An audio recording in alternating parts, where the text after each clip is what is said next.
When thinking about installing a defibrillator cabinet, you should choose a prominent location, somewhere that's easily accessible and it has external or internal power source which can be connected to the actual cabinet.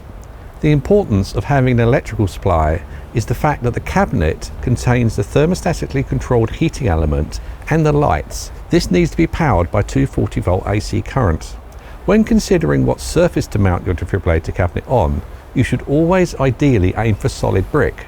If it's mounted onto a wooden surface or an unstable fence, for example, it may present problems with opening, potentially leading to difficulty in getting the actual defibrillator out of the cabinet. If not on a solid surface, consider if the cabinet may move or be damaged, or if what you're mounting on could fall down. Find a suitable location where it can be easily accessed, but you do not want the cabinet to cause obstruction or get damaged by passing traffic. As we said before, this cabinet is IP66 rated to provide full ingress protection against all weathers, making it water and dust tight.